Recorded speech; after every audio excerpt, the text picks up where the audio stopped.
Hi, everybody. Sarah May Bates for Help Me Be Me. If you're watching on YouTube, I cannot disable this floating camera thing in Zoom. It just is impossible to turn off. So apologies. I find it very distracting and annoying. I've written to Zoom and they have not written back. So apologies for that floaty thing. Anyway, this is an episode about stress, overwhelm, I guess a feeling of paralysis. Um, it's called What's My Place in the World? And it's for being guided by, I guess, the right self, the truest self, and staying grounded. A lot of episodes I do are either a reaction to something happening for myself or something that is something a client is experiencing. This is no different. I think right now there's such rapid change and it makes people feel um, just not focused and not effective. It's like the immediacy paralysis is what I would call it. Like I have to do everything and therefore I can do nothing. So how do we get back to a sense of agency, focus, and the freedom to be creative? And by that I mean um, have access to all of our brain, open, objective, flexible, versus in that constricted black and white threat state. This is how we become the smartest self so we can head toward truer goals, especially at a time when the world and maybe your day job or your family responsibilities, your fear, your all of your obligations are pulling you in all different directions. And this is in part inspired by an experience I had at work. Well, I guess it's inspired by two different things. The first is I had an experience at work with a person who I know who's like super, super creative, and they had created this artistic object with like tons and tons of craft and innovation and technology built into it. And it struck me, oh yeah. Oh, you can still make amazing things and be effective and like those things will have such a powerful effect on other people. Like art still matters and has such a impact, has such a heavy and powerful and visceral and important impact. And I say that because a lot of my thinking had become, you know, gotta run, gotta race, gotta sprint.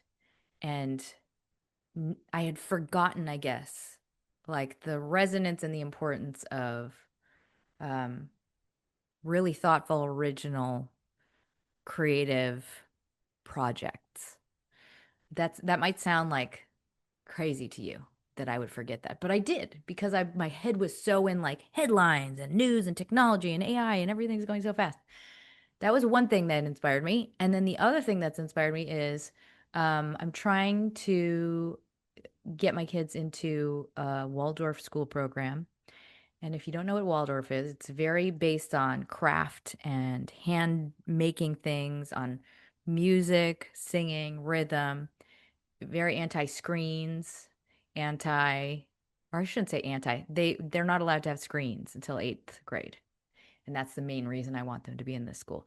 And I think that what that does is it allows them the space to develop curiosity and the slowness for them to digest um, concepts. And because there's so much craft and art involved in creating things, it gives them a way more personal relationship to concepts.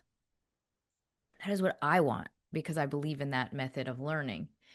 And I think that all of that, what I just described, is also true for adults.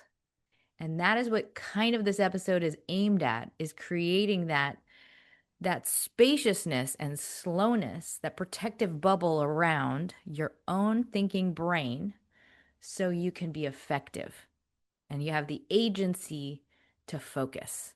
Like I think of focus as a luxury, as the most important asset you have that you must covet and protect like it is lithium mine. Like you need to e- develop a system so you can have focus and you can control your focus because it's so fractured and it's so stolen from you by everything all the time. So, with that in mind, there are three parts in this episode: the what, the why, and the how, the tools. Part one, the what. I don't want to go downer on you. I just want to give you context for what this is based on. There's a huge shift in the world right now. Uh, there's a lot of anxiety about jobs, AI taking jobs. 75% of employees are concerned AIs will make certain jobs obsolete. Two-thirds say they're anxious about AI replacing their job. A lot of junior positions have gone away because of AI, and a lot of creative roles, design roles, many other industries. It's a real disruption. And I think a lot of people are kind of watching this happen and feeling overwhelmed, or they're doing too many things in too many different directions. And that's making them feel lack of uh, control, lack of power, a lack of grounding. And so I kind of wanted to write to this idea and think about how you can retune toward agency, a sense of agency in the face of fear. So, in a heartfelt, grounded way, I wanted to invite you today to ask, what am I here to do? What am I designed to do? Separate from culture, but also in this new framework, like just asking that question, separate from this like new paradigm of whatever we're in technology wise. Just tune in and ask, what is it? What are my unique gifts in terms of what my life has designed in my being, like in my tolerances? Um, if that's kind of like an obtuse question, the way I would connect this to myself, I feel like I was given a really wide array of traumas by my life experience, and none of them were so damaging or so severe. Actually, that's not true. A lot were pretty severe, but not to the point where I couldn't function and grow those into tools. And so that has made me kind of a very specific type of person that I feel I have all of these tools I can use in very specific ways to help other people, but also to have a high threshold for um, stress. Or I have like an ability to be high functioning and endure in certain environments. And that all of those things, all of those experiences have given me this honor of in my own portrait of myself. I feel like I have been given this like kind of shepherd role. So that's my personal response to these questions. Now I want to invite you to ask, if you were to tune into your energetic role here on this planet at this moment in time, what are you here to impart? What are you great at? What are you designed for? And whatever answer you come out with, I want you to put that out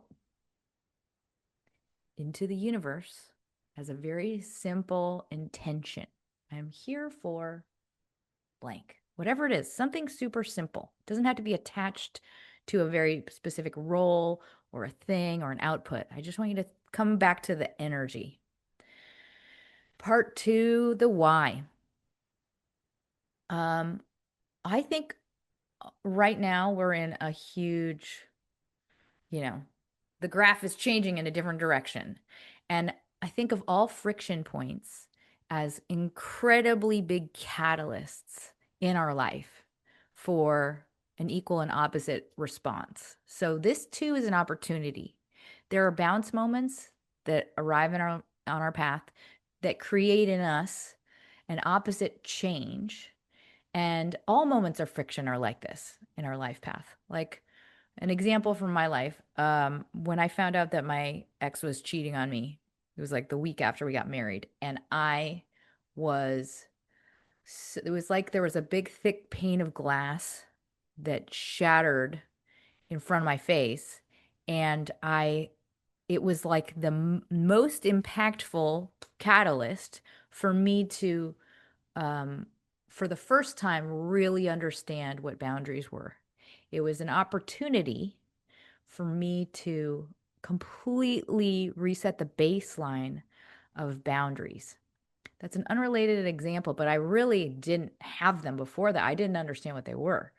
And so, right now, if you are in a friction point, this is also a catalyst for something to change in you. Um, and know that if you're freaking out, if you're really stressed out, that's what I want to work on. It's just the threat state. We cannot think when we go into threat. So, right now, tuning out the noise, I think, is really important because there is such a strong survival instinct that is really overwhelming distraction, a level of distraction that makes it impossible to be effective. So, I wanted to offer you a journal reflection for this moment. If I'm going to take myself out of that noise and really ask, excuse me, what is this moment of friction in life here to catalyze and gift in me? And for example, it could be something you can't see just yet. Like I think about in art, all cultural change in art creates an opposite response. And that art is either founded on something negative or it's a an example of someone processing a current that's happening in culture. So how culture digests technology is often um, very, very agnostic of the human experience. It's very like headline based, it's very threat based. And then the experience underneath that is where art manifests. And that's like a very organic, human, slow emotional response to what's going on outside of that. So I'm asking you to tune into agency in this moment in time and ask, what is this here to catalyze in me creatively? What do I need to process organically from myself?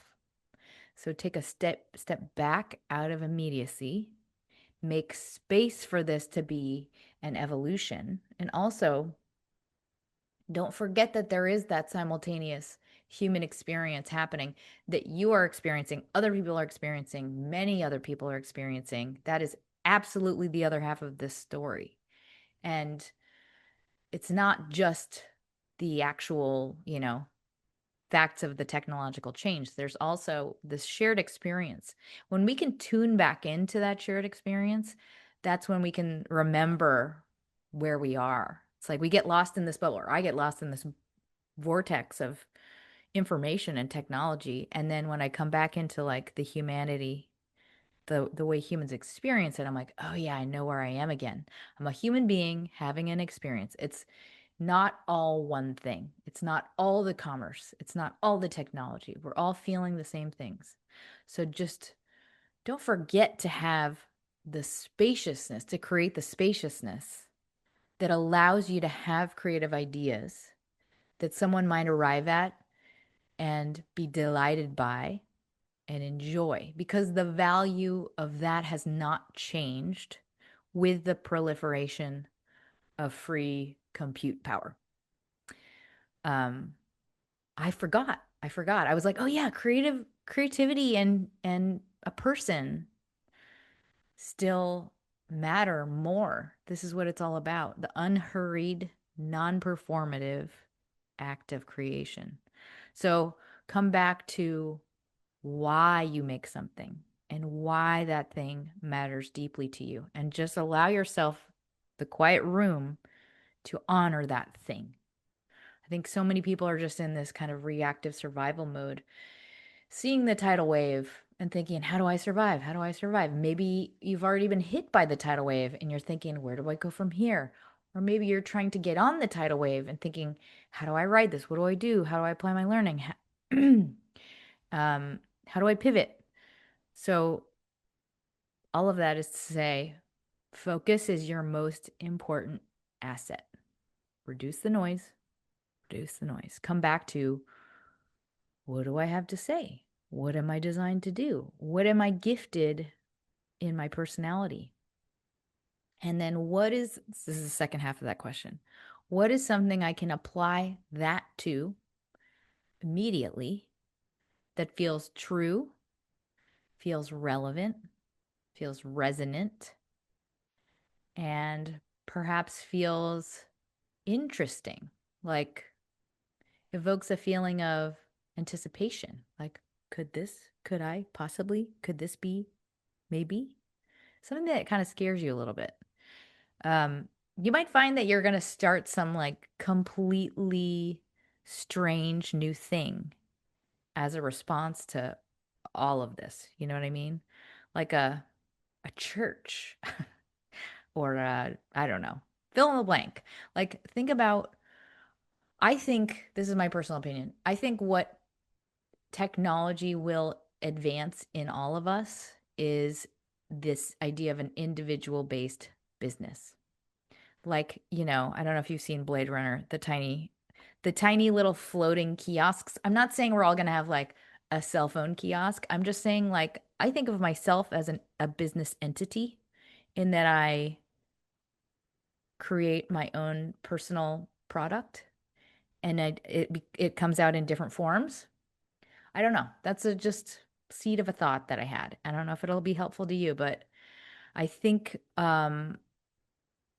when it comes to initiating something yourself, for a lot of us, it feels wrong in our bodies to pursue those things and activate something from scratch because it feels like in our body, our immediate response is like heaviness, like, oh, I don't know how to do this though. Like, I can't. It feels like this sluggish, when you had to get out of bed in the morning on a weekday in high school, like that kind of feeling.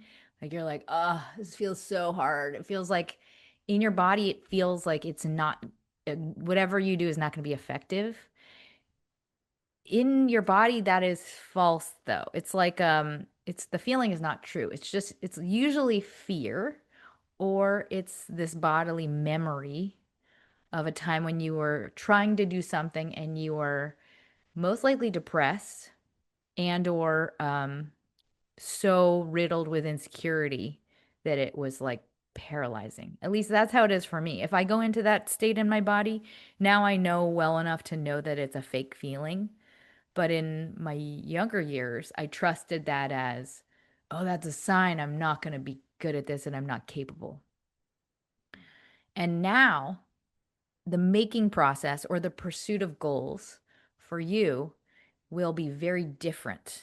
It will be a totally different experience because there are so many tools and those tools are so empowering. So, like, again, the most important thing is just getting to a place where you have the ability to protect your focus. What is the system that allows you to have focus?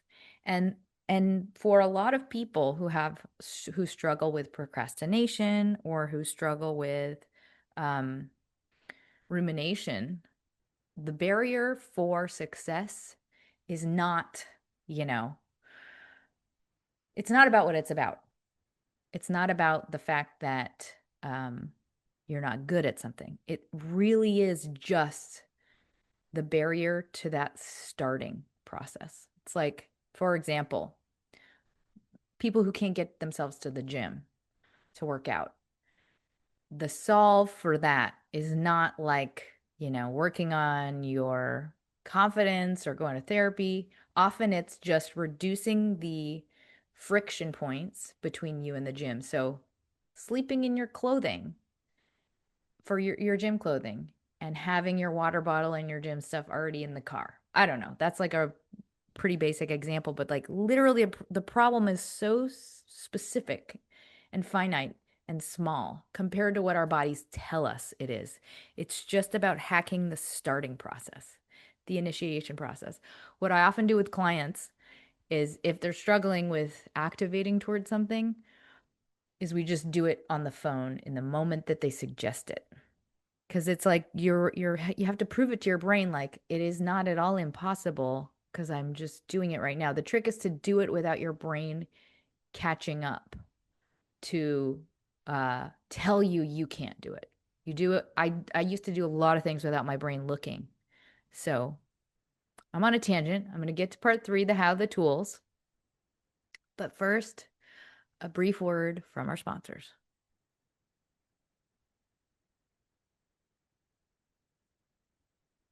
Okay, part three, the how. Okay, we are going to go through some tools. These are all very gentle. It's not about adding things to your plate. If anything, I'm trying to reduce or purify your plate. I've been trying to do this myself and really be way more disciplined about prioritizing. And I think that is what I think a lot of people need to do. And it's a simpler thing once you realize it's necessary to do that. Like, it's not about preference, it's not about appearance. It's like, it's really about essence. So, with that, here are my tools. First tool, a case of the uselesses. Everyone has that thought. I have nothing to offer. Everyone has, like, when they're in the act of making something, everybody has the thought, I'm not original. I'm not good at this. Somebody else is probably doing this. This has been done. This is being done better. This probably exists. Other people are doing this faster than I am. Fill in the blank, rumination, judgment, harsh thing about self. So I remind you of that just so that when that comes about, when that rumination is like getting loud, when you're in the act of trying to do something new, greet it.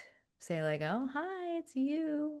And just breathe through the thought and continue to take repetitive action despite it. It's like almost you, we need to think of ourselves, our bodies, as being completely autonomous to our brains. Because your brain will often have a completely different um, plan for you, like an agenda. Usually, the brain's agenda is keep everything the same, don't take any risk. And that might be a completely negative thing, but the brain wants sameness regardless. So it could be like a sameness that's terrible, but your brain is like conditioned to want to maintain homeostasis. All right, the next tool, my strength star. I already brought this up a bit, but this is a journal entry I invite you to do. Just think through what your particular baggage and what your particular wiring has set you up to do really well. And it's often something that was not positive for you as a kid, but has given you concrete superpowers as an adult. So things like, this is a random example. If you had a sibling as a kid who had really intense needs and they took away all of the like care and attention from you, and therefore you had to swallow a lot of emotions and stifle your needs, as an adult, that has made you very, very capable of dealing with terrifying stress and demanding personalities and many, many, many irrational needs. And you grew up very early. So, like, that has set you up in such an important way for a world of chaos, you know?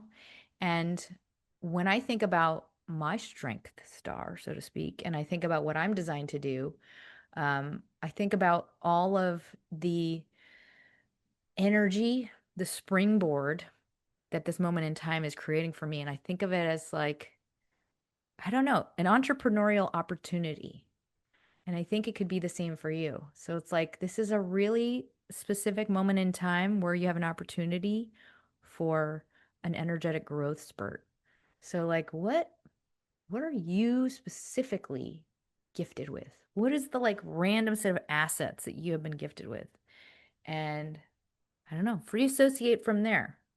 I'm encouraging you to like brew some new thinking around yourself and what you bring to this world. All right, next tool. Shadow or strength? Who is the shot caller?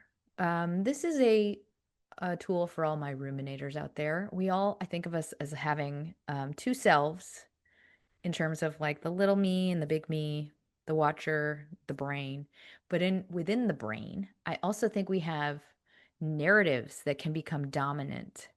And sometimes in your life, we have kind of a shadow, quote unquote, or like what we don't see about ourselves, what we have suppressed in ourselves, that becomes the more dominant shot caller or guide in our actions.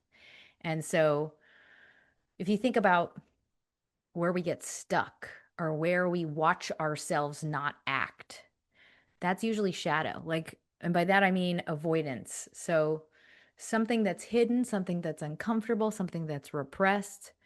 We often find those areas out by what goes wrong in our life in like a pattern. So, like if you are watching yourself in a behavior loop or in a relationship loop, or there's a pattern that you're like, how did I end up here again? How did I end up in the exact same spot? How am I being, um, I'm not able to voice my needs or make demands. Like what's in me that's plugged up?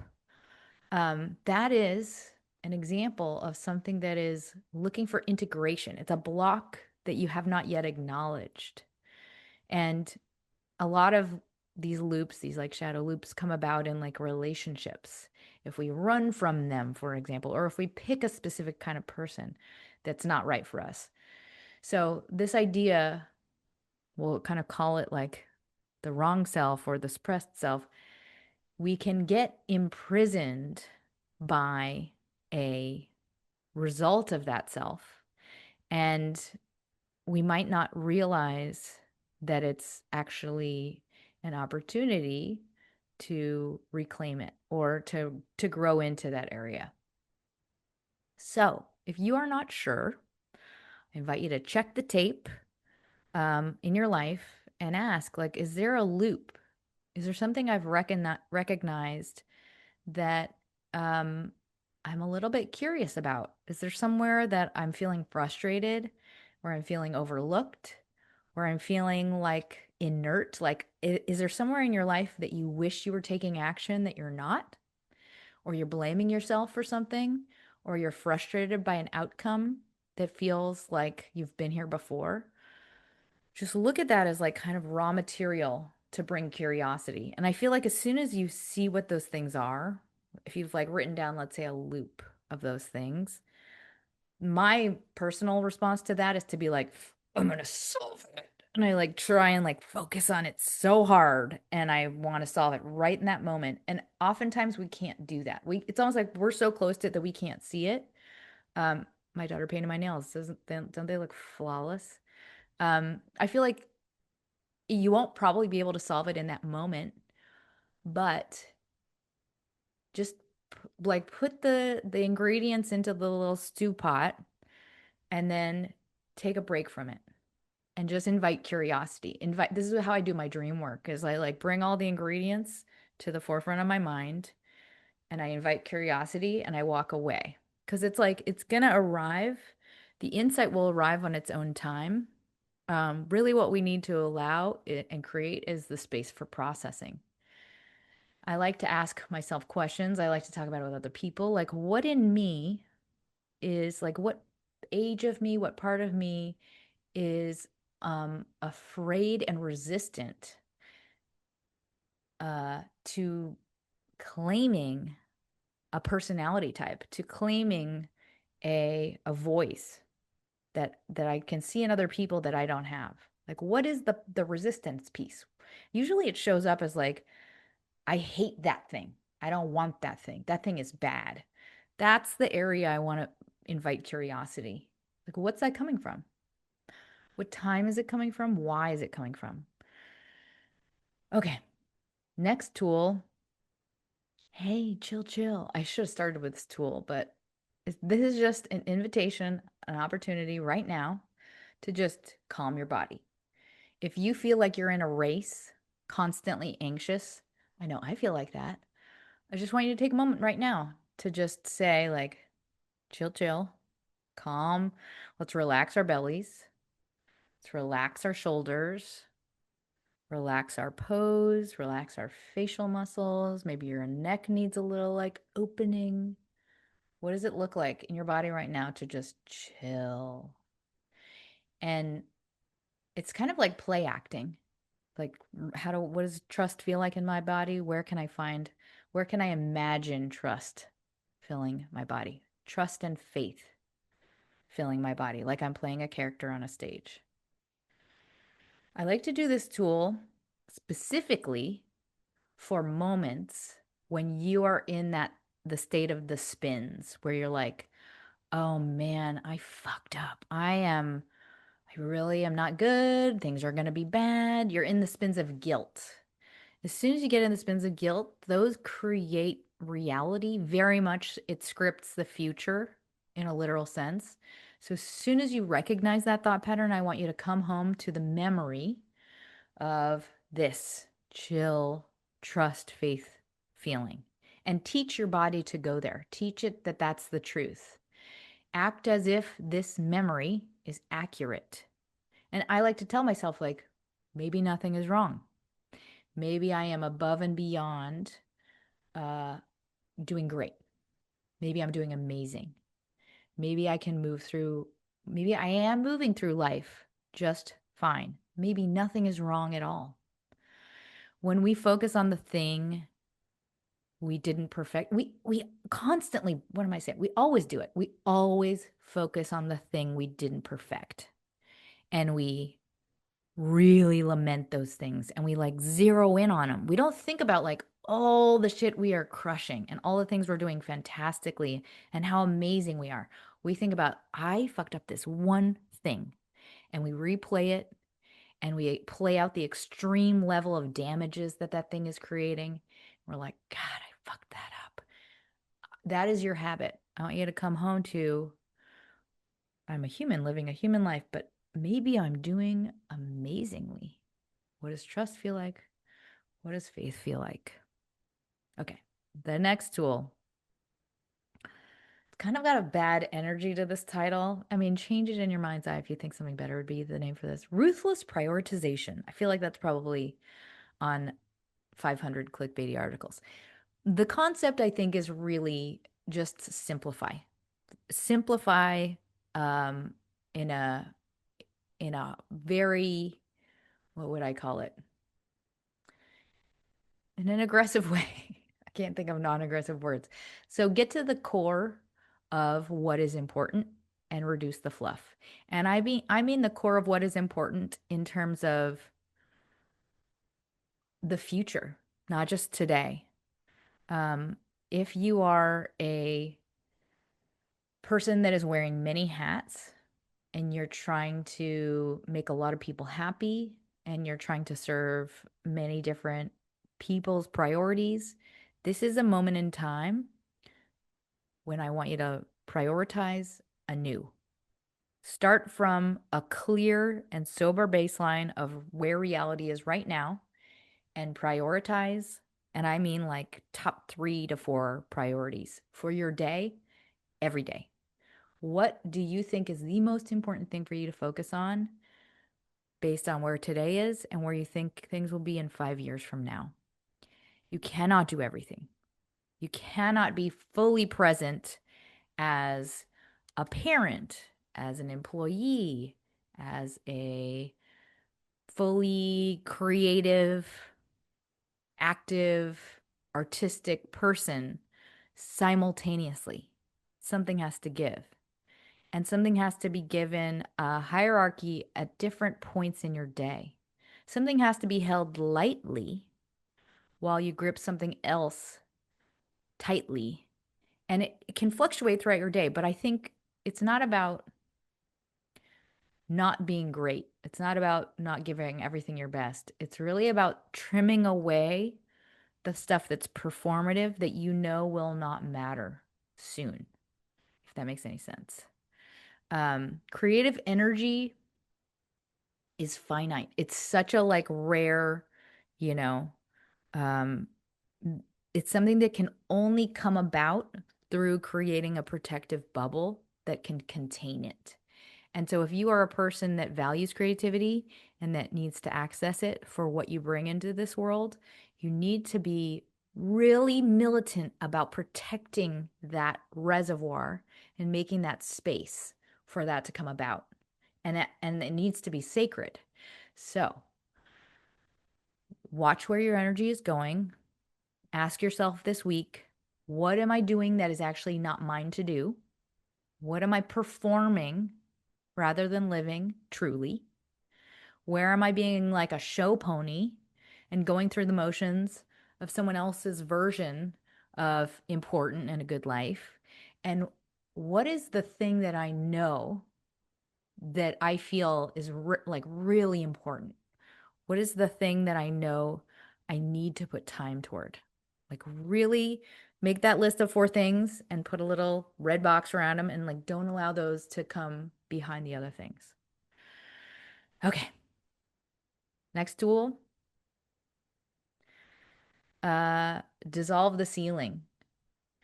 I don't really know if you've had this experience, but we have these stars, these glow in the dark stars on the ceiling of one of my kids' rooms. And sometimes when we're lying in the bed, it almost looks like you can dissolve the ceiling and you can see the sky.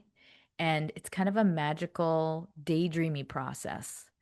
And that ability to daydream and to be lost in an experience and to like focus on the bugs on the pavement, whatever it is restorative and it has value unto itself.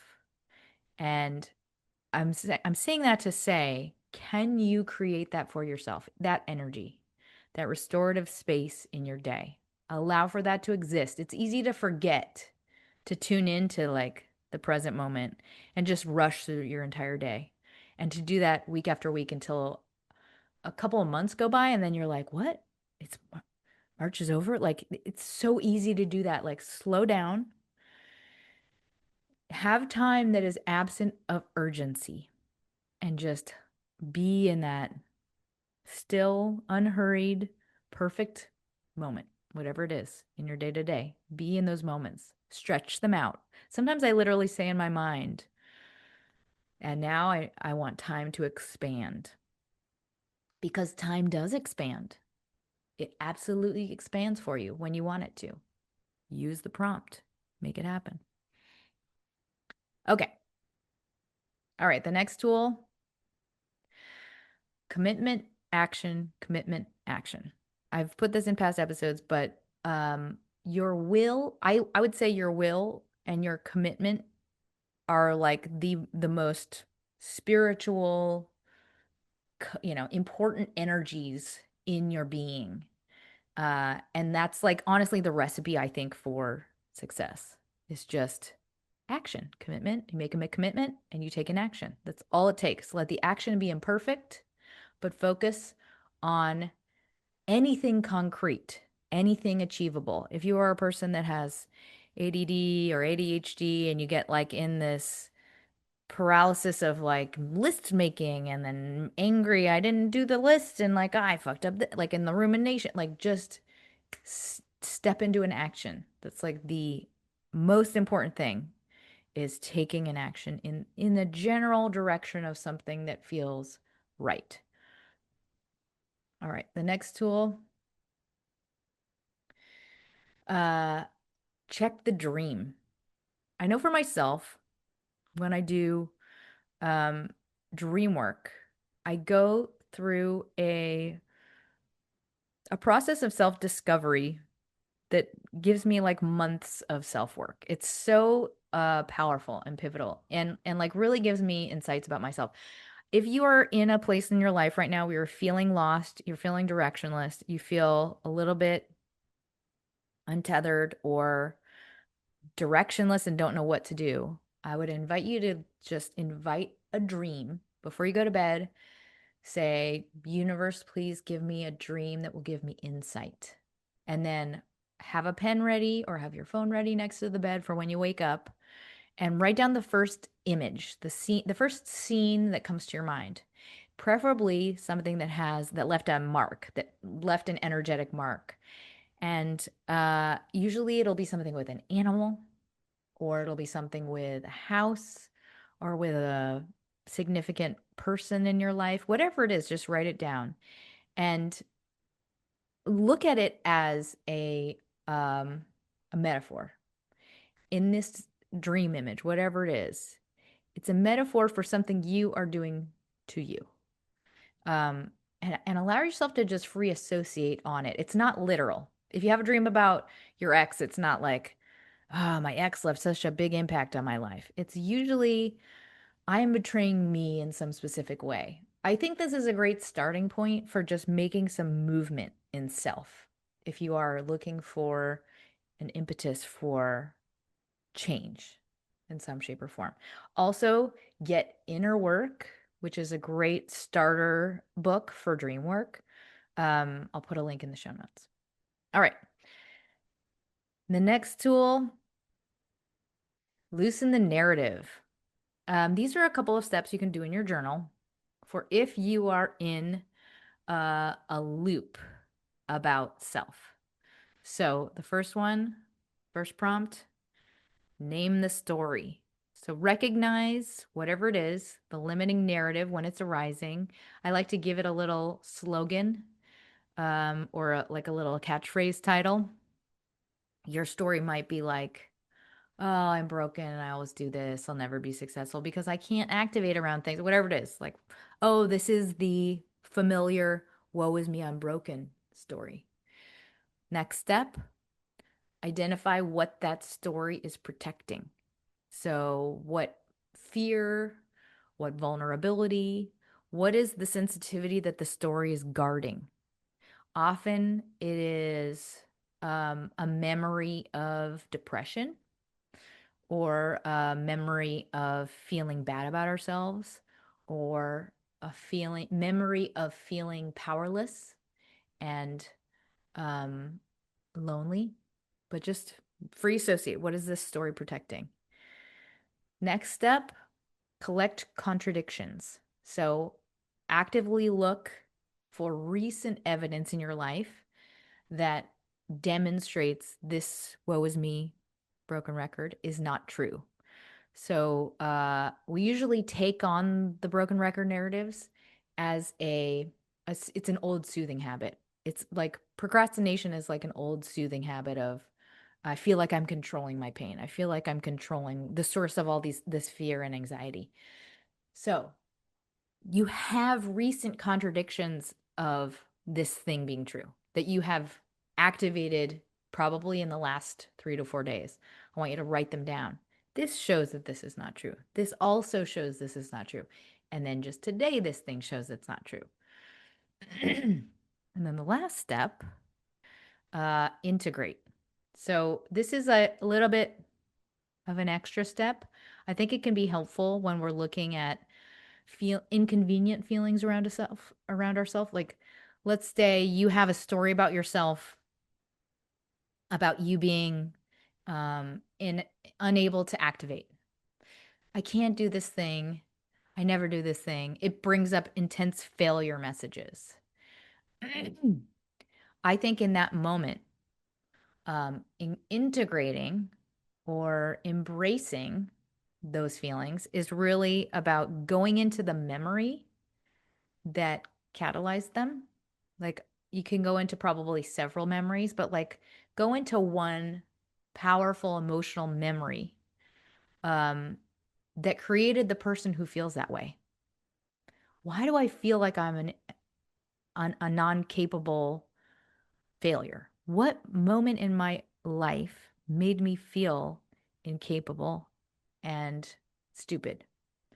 Whatever the story is that pops to mind, tell the story. And then the last step is give that little memory self a hug. Like, feel some love for that person that went through that thing and be like, that I had went through so much hell. That was not kind. And like, of course I would not want to suffer in that way anymore. Like, of course I don't want to go through that anymore. Of course I would want to claim that feeling as part of me. So that's the integration. And then you can also say, like, thank you, me, for protecting me and making sense of me and trying to defend me today. Like, all of this process is like a failed attempt at keeping you safe. So it's like, thank you, me, for trying to protect me. All right. And the last tool I have for you today, vivid maintenance. Zhuzh the energy. I think one thing that we have to do is just keep our passion and keep our goal, whatever it is, vivid in our mind's eye. Like we have to keep it, make it vivid and continuous.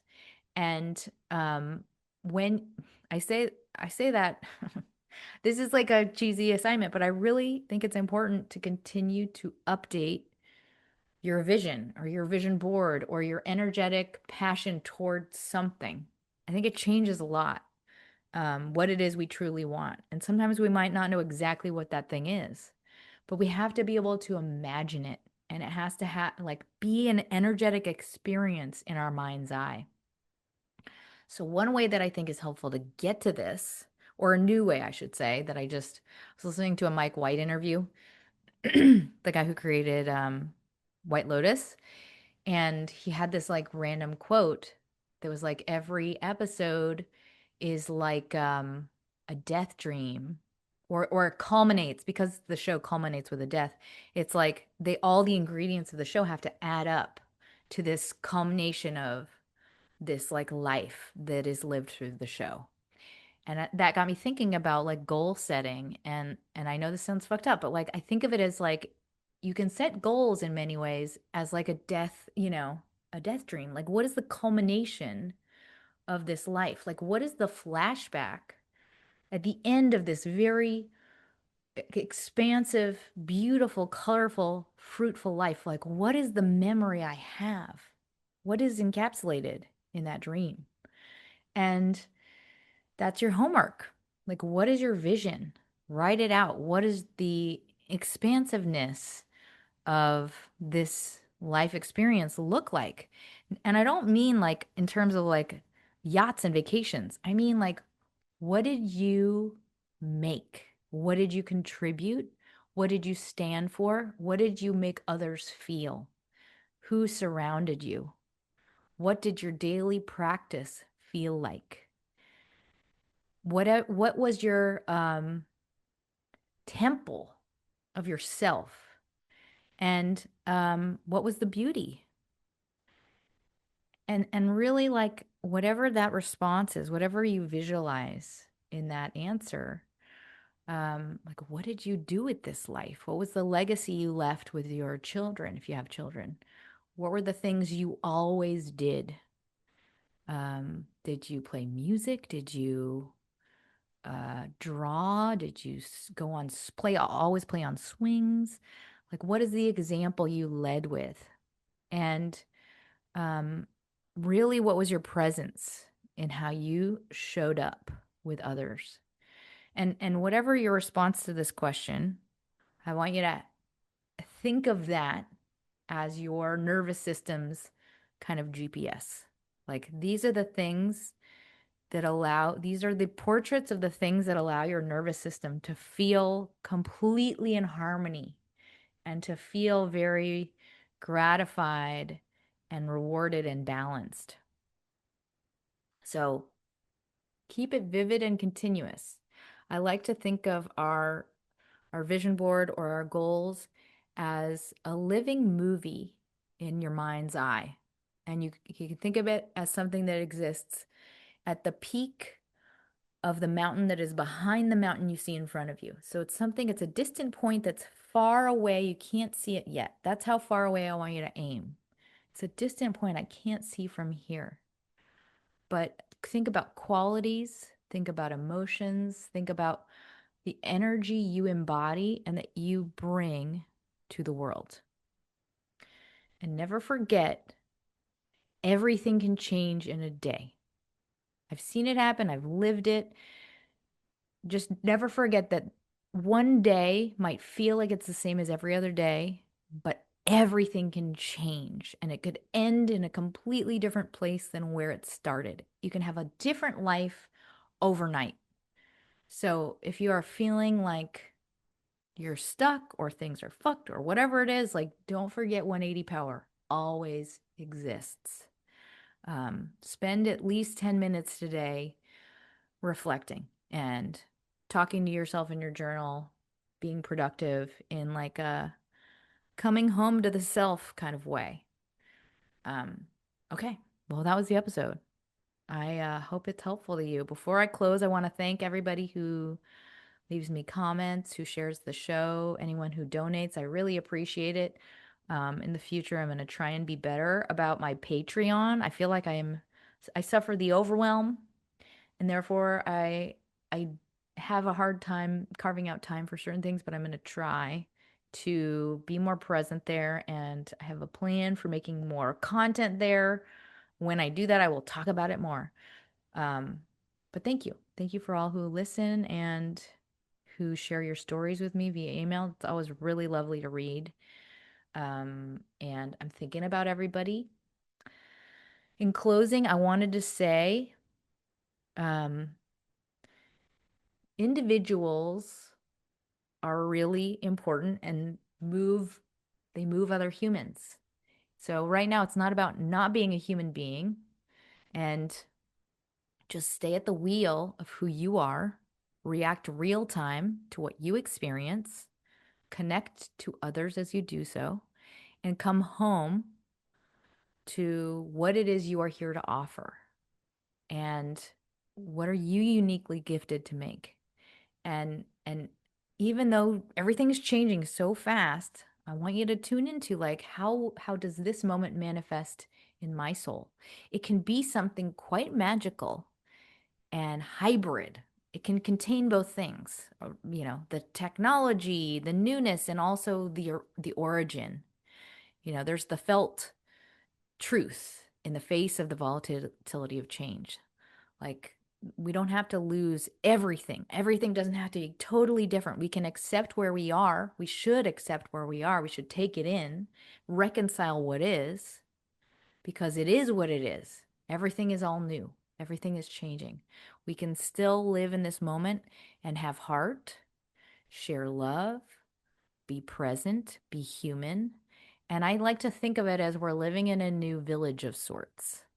Like, um, I don't know if it's a dark metaphor, but I keep thinking of Blade Runner, where I'm like, we're all in this like very complex new village. And just stay on the ground, come back to the present, digest as a group, and just if things get too noisy and chaotic, come back to just the simple intention to dedicate, you know, focus toward whatever your intention is and protect your focus. The ability to focus is the most important thing right now. Keep your eyes on the prize. My agency, I need to protect my agency to be effective and to make something that I believe is good. And just trust that it has merit because it's coming from you. Okay, that was it. I send you my love and smile.